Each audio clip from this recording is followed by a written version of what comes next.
Welcome to another episode of the fantastic Wheezy Mondays videos, in which I talk at you unedited at length about whatever is on my mind on a certain day. What day? Monday. So let's do that then with an intro first. Okay? Bye. Hello! Intro's over now. And here we are. Today I'm going to answer, like I did last week, questions from Twitter. That is French for social media place where people can talk at you and stuff. That's how Twitter got its name, based on the French word. Anyway, I'm going to answer some questions from you, and we're going to have a good time. And that's it. Okay, here goes. Questions. I actually asked you if you had any questions for me to answer or answers for me to question. So we'll see what you did. First one on the list is from Mr. Michael Aranda, fellow YouTuber, longtime friend. He said, my question is, when is our next collab? Whenever you want, Michael. Whenever, we're both available and we have a reason to. Like something to collab about. I guess it doesn't have to have a reason. I seldom have reasons to make these videos. Seldom have reasons to do most of the things if you really delve deep into the reasons to do anything, you'll usually turn up empty. Isn't that a fun, enlightening way to start this video? No. We find reasons, we make reasons. We are the music makers. We are the dreamers of dreams. It's a quote from, or maybe I said it a little wrong, but it's a quote from Willy Wonka and the Chocolate Factory. And maybe that was quoted from something else, but I'm not sure about that. Anyway. So yeah, I'll collab with you. He was in Clone Hard, actually. One of my favorite things I've ever done on the YouTubes. And will ideally be in Clone Hard too. As soon as we can, comfortably travel and be in person. But we could collab in other ways, probably. I don't know. Let's, we'll do a Zoom remote sort of collab in which it'll be a remote Zoom murder mystery. Let's do that. You write it. Or maybe I'll write it. Or we'll both write it. Or no one will write it. We'll improv it. Okay. Next on the list, Sam Grant, longtime friend, fellow bandmate, Driftless Pony Club bandmate, like a brother to me, SamPants2000 on Twitter. He said, have you ever wheezed the juice? The question's kind of nonsense, but yes, I have. Every Thursday, actually. I grab some juice and I breathe in, and it's very, interesting sounds are made. Let's just say that. Next on the list, this is from Mark. The Twitter name is actually cut off. Marcus Johnston. He's saying that they need help in Southwest Louisiana. Has devastated our community, and people outside our community have already moved on and aren't talking about it anymore. And he puts a link to places you can help if you would like to, and I'm going to put that link down below. Thank you for calling attention to it, Marcus. And then the next one, I'm probably gonna try to go through all of these, unless, some of them are inappropriate, because I've seen some of you be on Twitter. Aiden says 42. That was one of the answers that I'm supposed to question. 42. According to Douglas Adams, that's the answer to, the universe, and I can't remember how it goes, but basically like the meaning of life is 42. From Hitchhiker's Guide to the Galaxy. That's fiction, guys. The true answer, the true question to 42 is, what is 21 doubled? Or what is 3 years from now for me? What is my age 3 years from now? Or what is, literally, there are a lot of mathematical ways you can get to 42. So I don't. Moving on. What is the most long-term rewarding challenge video you've done, as far as giving things up, etc.? Long-term rewarding. Well, the one I usually say is probably the intermittent fasting one, because I think because of that I still eat less to this day, although it's kind of falling off and I'm starting to get back to my old ways. I think I might need to redo it again. But all of them have somewhat stuck. All of them have elements of them have stuck with me, except for maybe the sleep position one or the going to bed at 7 p.m. one. Posture, I did good posture for a month. I don't know that really stuck. I occasionally think about it. I'm like, well, I should make my posture better. Working out has actually improved my posture quite a bit. And what's another one? Like meditation. I don't do it that much. It's got to be intermittent fasting. Probably. Yeah. Next, Matthew, as a fellow Northerner turned Texan turned returned Northerner, do you ever miss anything about Texas? And follow-up question, why not? No, I do. I miss Austin a lot. I don't miss the insane heat, which they're going through right now, and every year, but it seems to be getting worse, which is fun. Ha! No. I miss all the restaurants. I miss mostly all of our friends we have in Austin. Several of the local beers. Oh, my baby's making noises up there. It's really dark outside because it's storming right now. Bars, beers, friends, food. A lot of great restaurants. The barbecue. There you go. Beef and in general was just like better there. Just tasted better in its basic form. Not raw. Raw wasn't that good. I ate it a lot raw, but no, it wasn't that good. No. Barbecue. Texas barbecue. There's a barbecue place near where we live now. That's not... and queso. Oh my God, the queso. And the tacos from a certain taco truck, El Primo Taco. Oh, I miss them. I have not found an equivalent taco place here. There are some things that I found here that are as good or not, or if not superior. There's some ice cream, obviously, in Wisconsin. That's really, really good. My favorite beer, probably Spotted Cow, is here. And you can only get it here. But yeah, there's some things that Wisconsin just can't do as good as Austin or Texas. Anyway, let's see. What's your all-time favorite game? Any platform. Any platform. So we're talking board games too? Well, I'd still probably have to say the original Zelda. For a while there, I was wondering if the Breath of the Wild was actually my favorite. The newest Zelda?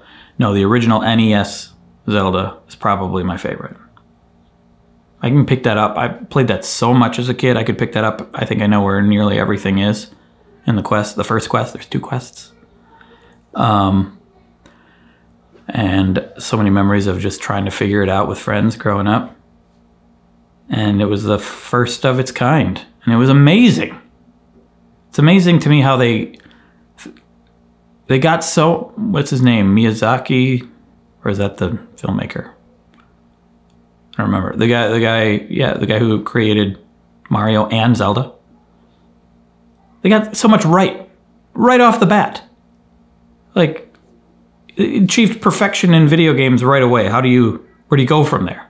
Everything else is just like iterations of it. And yeah, anyway, it's really, really solid game.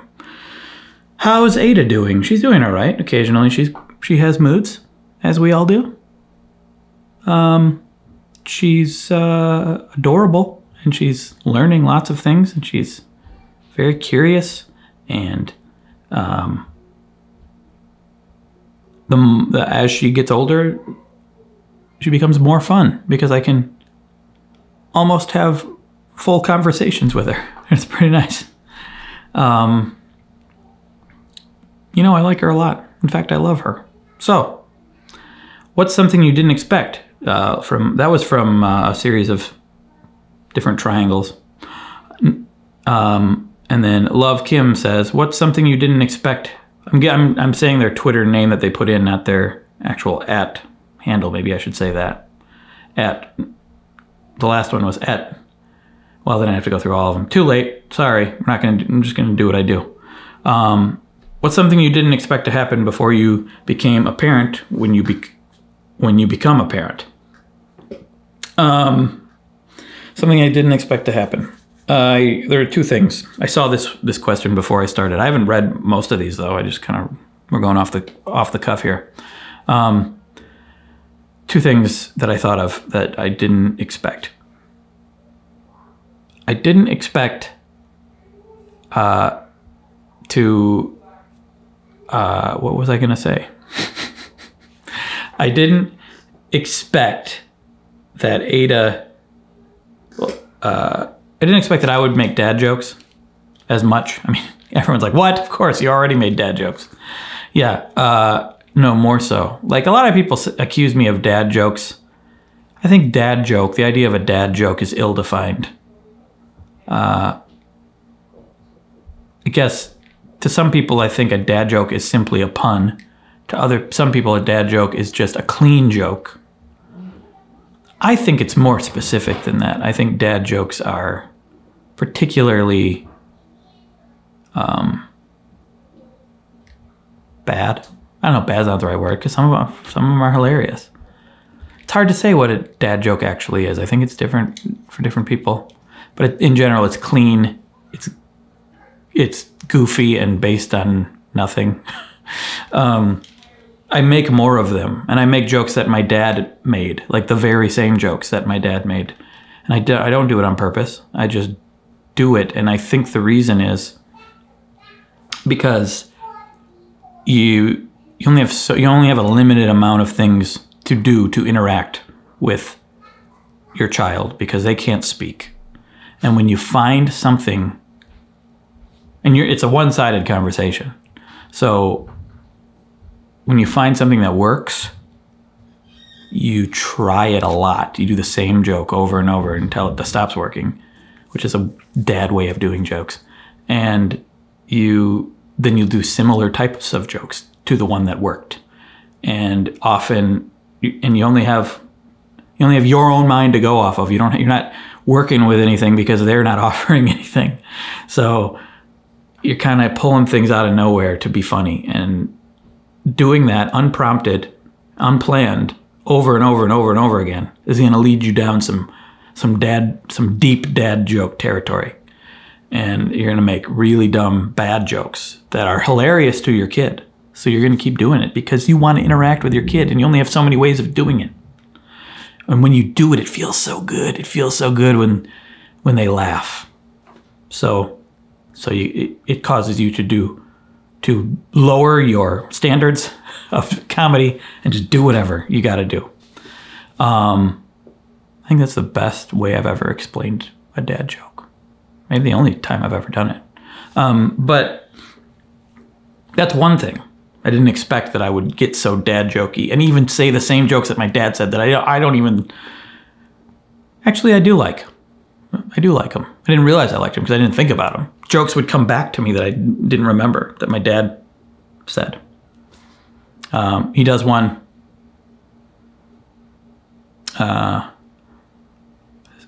What is it? Lean to the left, lean to the right, stand up, sit down, fight, fight, fight. Some old, like, high school cheer. He did that once for her, and she laughed like crazy. So then I started doing it. And another one he would do, rah, rah, ree, kick him in the knee. Rah, rah, raz, kick him in the other knee. It's funny. It's a funny little cheer you would do. Maybe cheerleaders in his high school did this. I don't know. But he used to tell me that when I was a kid. And I thought I was a little older, so I understood that it was a not swear. But I found it hilarious. But aydah found it hilarious, even not really getting that aspect of it. So continued doing that. Anyway, yeah. And then the other thing I didn't expect to care so much about things that previously I would have thought were trivial and stupid. Like little accomplishments that your kid does, or not even really an accomplishment, just a thing.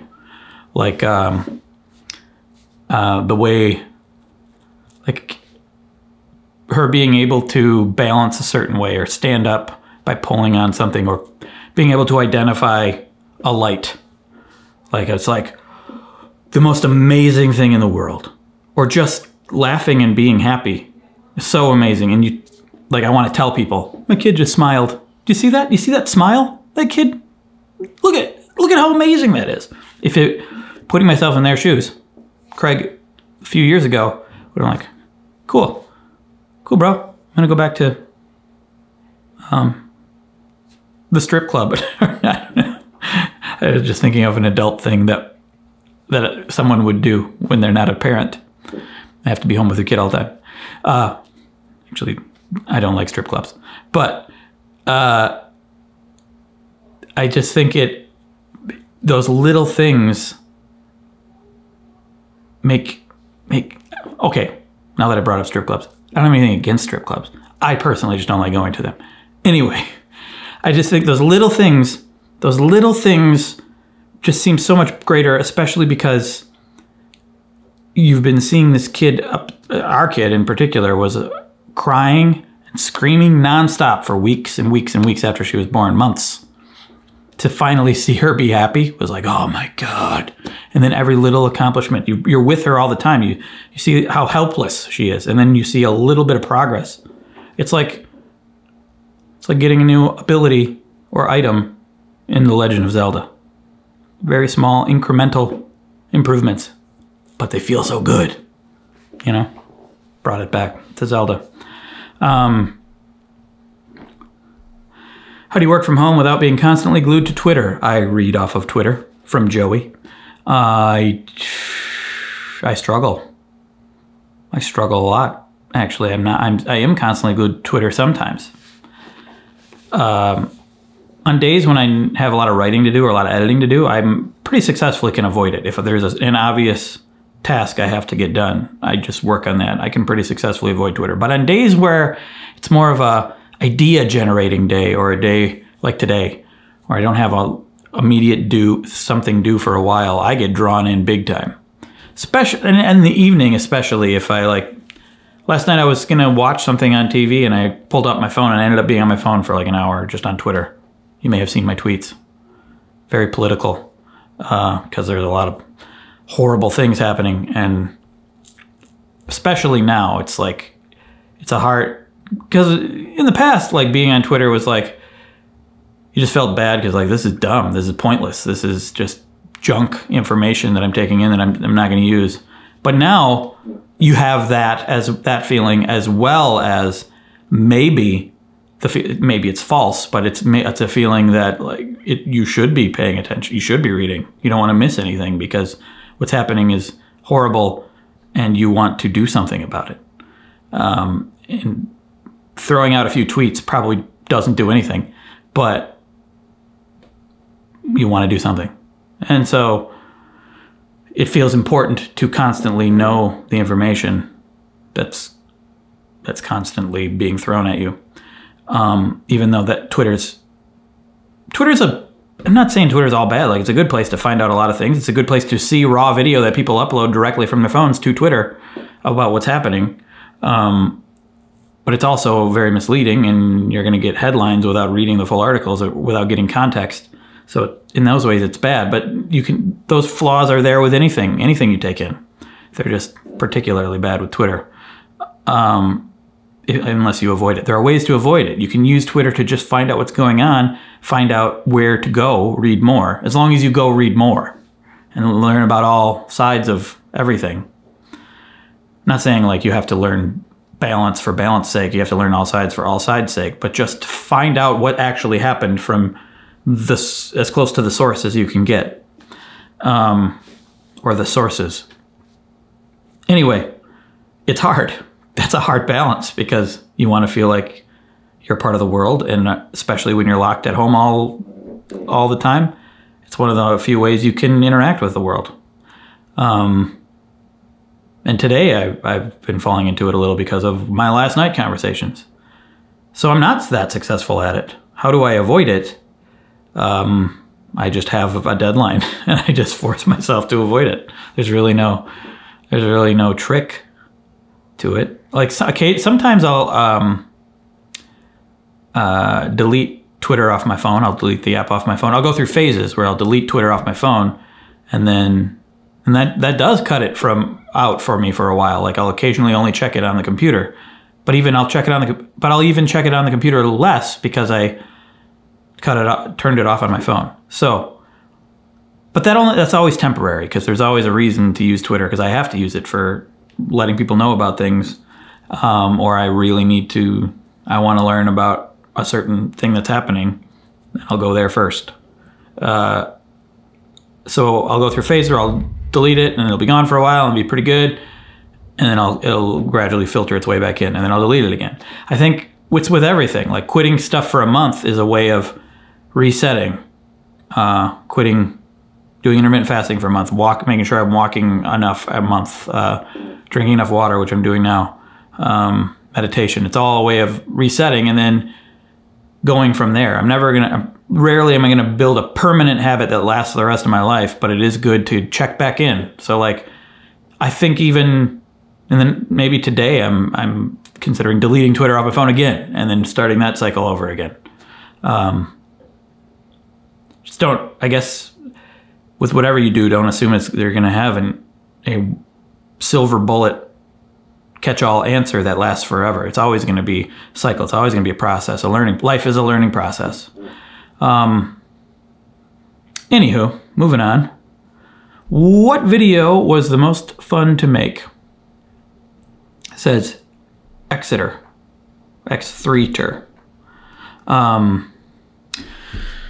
Video was most fun. Well, Clone Hard was very fun. I brought that up earlier with Mr. Michael Aranda and Jake Jarvie and Rob Scallon. Several of the Rob Scallon videos were very fun. The bad parkour was a lot of work, a lot of energy, a lot of like physical work, but bad parkour was really fun. Everything is Possum was really fun.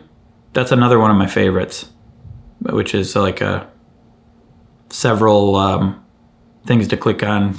Several supplemental material from the original content. That's the entire concept. There's the making of the video, the making of the making of the video, and the bloopers and alternate endings and all that stuff. That was tons of fun. I think a lot of the ones that involved a lot of my friends that I was making them with, a lot of the DPC ones were really fun.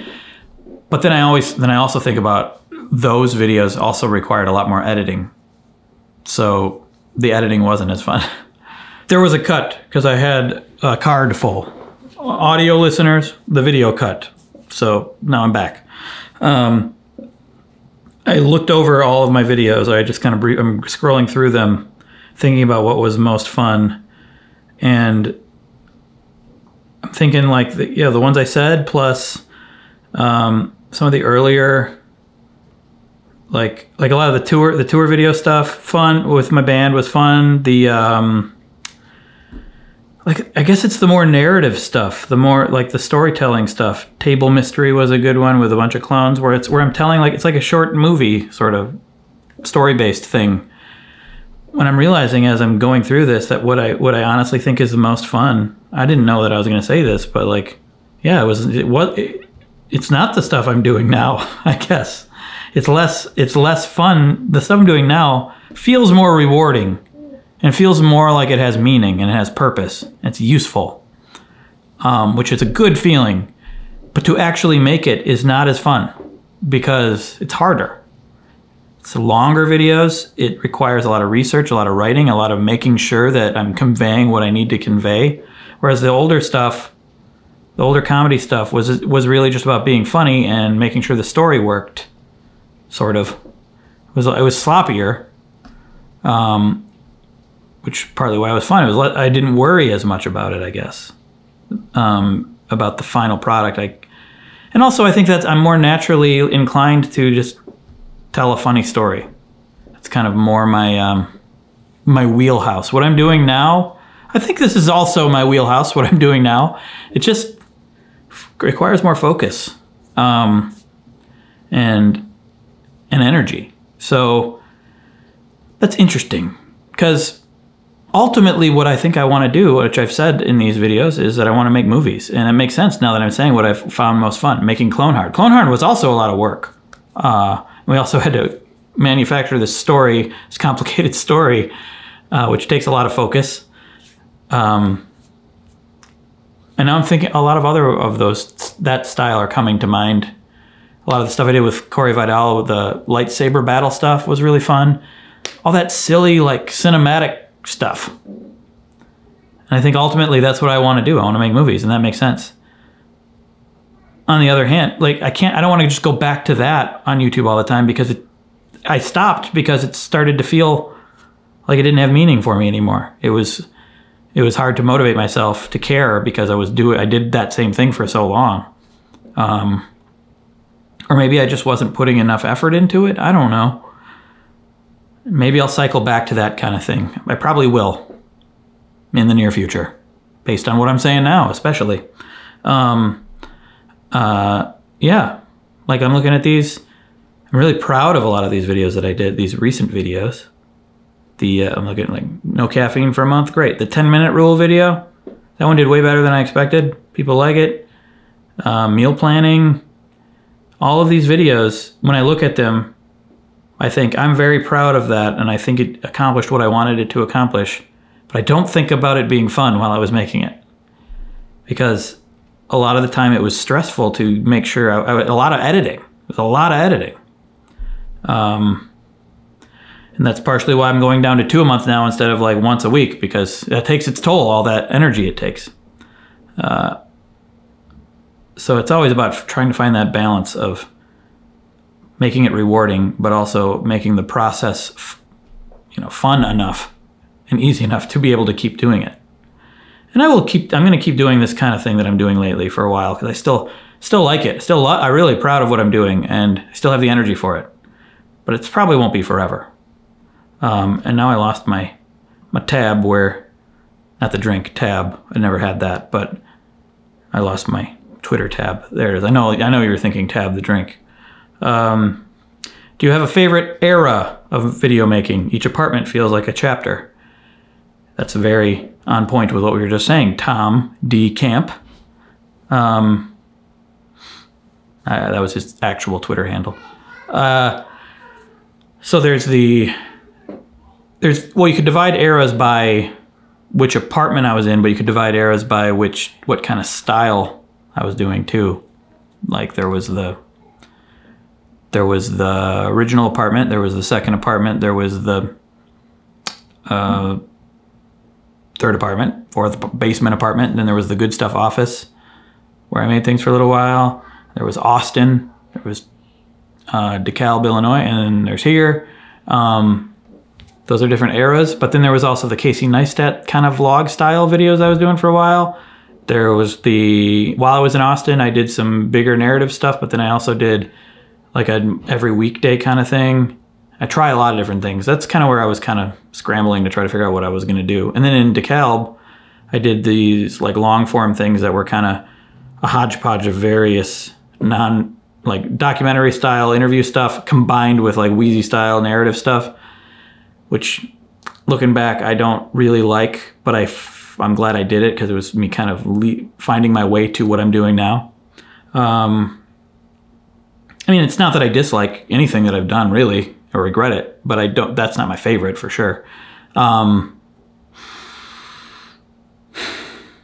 Favorite era. I think my favorite era is right now. What I'm doing now. I'm most proud of what I'm doing now. But as far as just like how fun it was, and probably right at the end of the first apartment or the second apartment. It's probably my favorite. Like towards the end of the first apartment, I was kind of perfecting the Wheezy style. And then the second apartment was just a great apartment. It had a lot of good lighting, and I think I made a lot of my really classic Wheezy stuff there. So yeah, probably that one. I was making a lot of videos at the time too. And yeah, and then the third apartment was, I don't know if you remember these apartments, but like it was the one that had windows all around me. Lighting, I never really loved the lighting there. And I was also, I like a lot of videos I did at that time, but it was also kind of, I had been doing that style for a long time, so it was hard to top what I had already done. So like not a lot sticks out to me in that era. A few stick out to me, like the squirrel song, the how to go down the stairs, 25 ways to go down the stairs. Really like that one. Bad parkour, I think I did during that time. I started doing my Rob Scallon videos during that time. The videos that I worked at with Rob Scallon. Clone Hard was in that apartment. So I did a lot of great things in that apartment, I think. Things that I'm proud of. But the general, like I was in the zone. I was in the general wheezy flow in the second apartment. So that's probably, I was really cranking them out there then. And I think I was most comfortable then too, like just with what I was doing. It was at the height of that style, probably. So yeah. That's also where, yeah, the channel started to decline right before I left that apartment. Like the views started to slowly, they peaked in that apartment. Unlike on an average basis. Second apartment. With how your brain processes information to create our version of reality, how do you know that your reality is the true reality? Steph the Dink. Steph the Dink. How do I know that my reality is the true reality? Well, isn't it? Isn't each of our own realities the true reality for us? What does true reality mean then? If no one's around to experience the reality, is there a reality? Or is reality just what each one of us experience? Is several realities of what each one of us experience?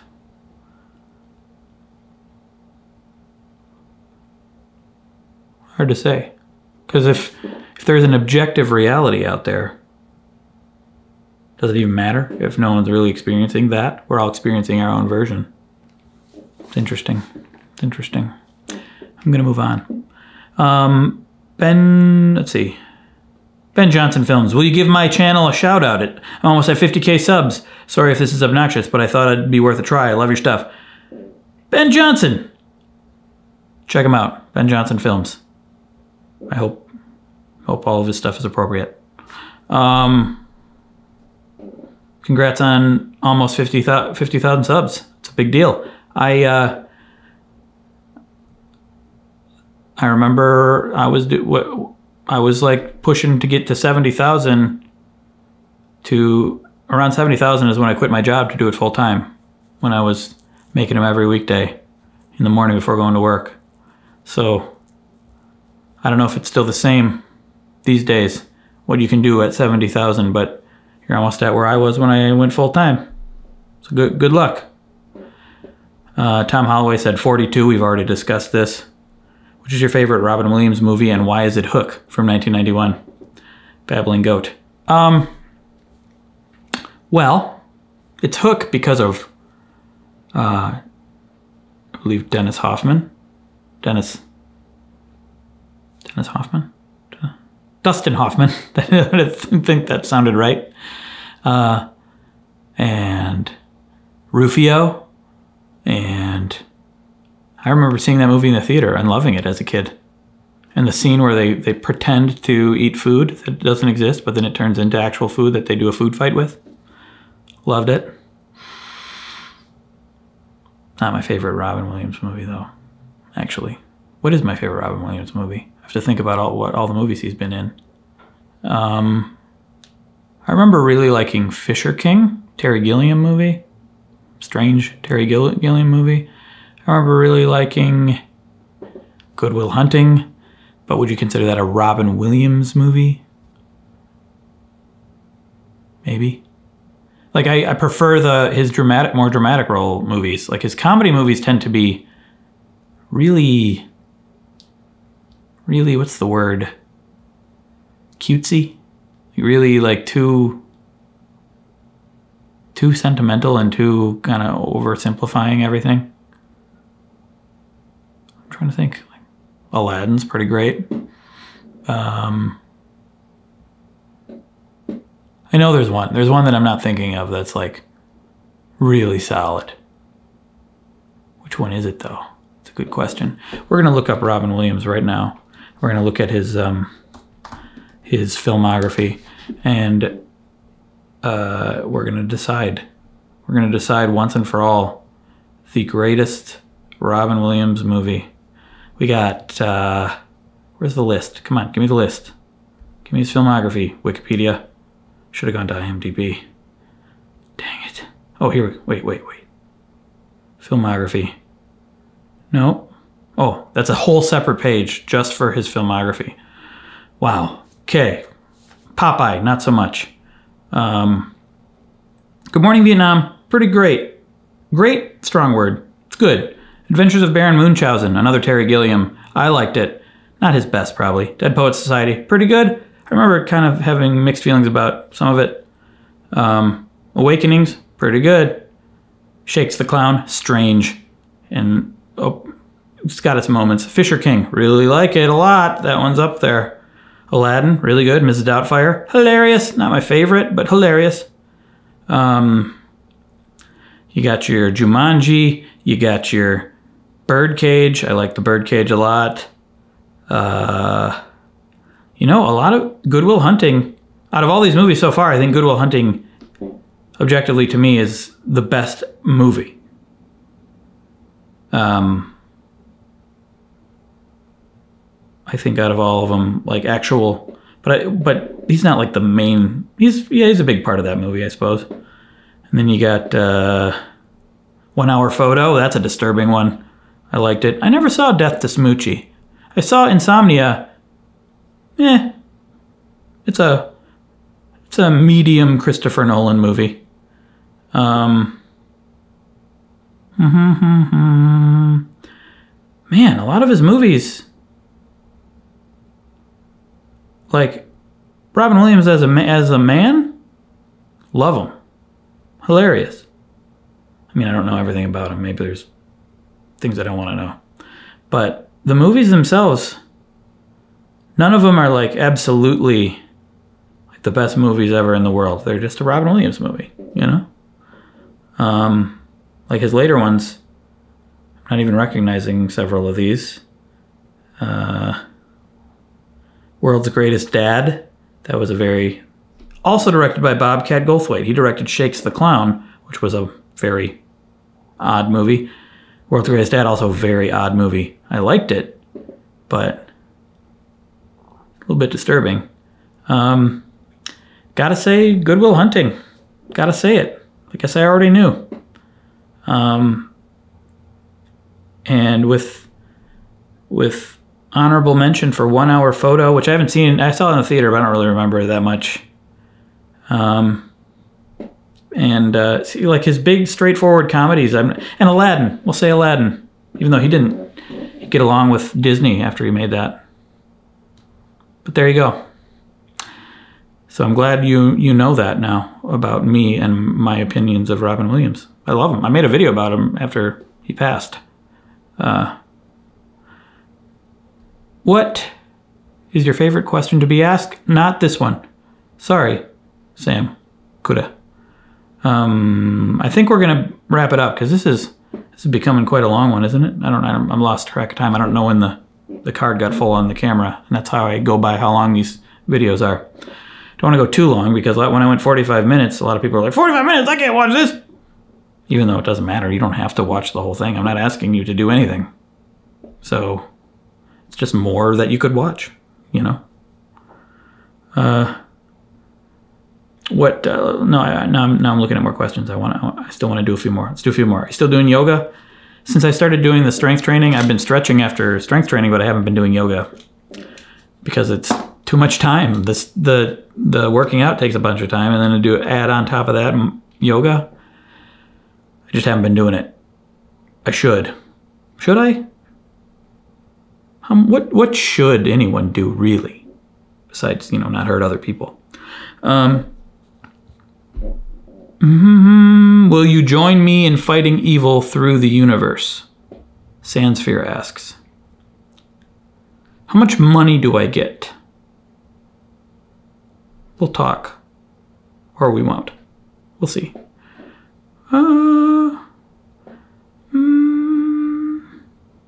I think that'll do.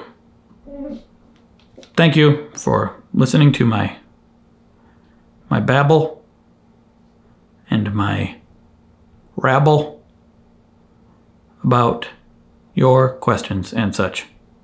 A few things that I would like to mention. I wrote down somewhere. They're here somewhere. Where are they? Find them. I was on the Valley Folk. You know the Valley Folk? Joe Beretta, Elliot Morgan, Steve Zaragoza. I was on, they do a show called Your Show on their channel. I was on for a week. If you want to check that out. I think a lot of funny things happen. That's why I'm bringing it. I'm letting you know about it. Just a conversation between us dudes. The next movied, Jake and I. So the previous two movied that have gone up on this channel have been our standard format where we just kind of argue about movies or agree about movies and talk loose conversation for a while, for a long time, about a movie with our review, our thoughts on scenes, on everything. The next one, we're gonna try out we're gonna have a little bit more of a structured format for it. We're gonna start with like a brief spoiler-free synopsis, then each of our brief reviews of the movie. Then we'll argue or discuss for like 10 minutes or so, and then we're going to ask each other questions to answer that have to do with the movie, probably, for the rest of the podcast / videocast. And the next one is going to be Bill and Ted, the new Bill and Ted movie. So if you have watched that or not, check out our next movie, please, which should come up at some point. Maybe the end of this week, maybe early next week. We'll see how this new format gets thrown together. There's a video about reading more books on the main channel. If you haven't checked that out and you want to check that out, I think it's useful, funny. And I enjoyed making it, even though I just said that the newer ones I'm enjoying making less. Now you're gonna think about that every time you see one of my new videos. You're like, he didn't like doing that. He hated that. That's not true. It just takes more effort. Do you like giving more effort? Think about how you feel about giving more effort. It's rewarding, but is it always fun?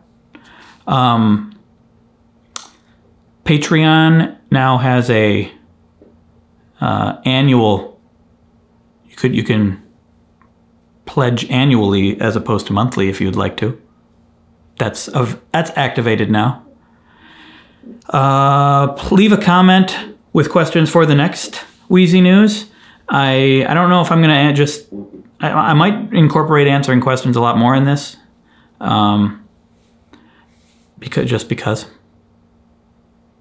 Because like right now I'm doing often these are about the current challenge I'm doing, but the current challenge I'm doing with water there's not a lot to say because not a lot's happening.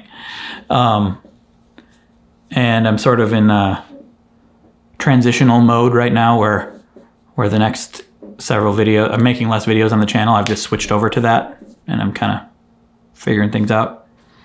So didn't have a lot of specific things to talk about that I'm currently working on. So I was answering questions. And I find it fun to have something to answer rather than just talking off the top of my head all the time. And so leave questions in the comments. And I think that's all. This has been a pleasure. I hope you're safe and happy and healthy and wealthy and wise. And in whatever form you wish to take that to mean.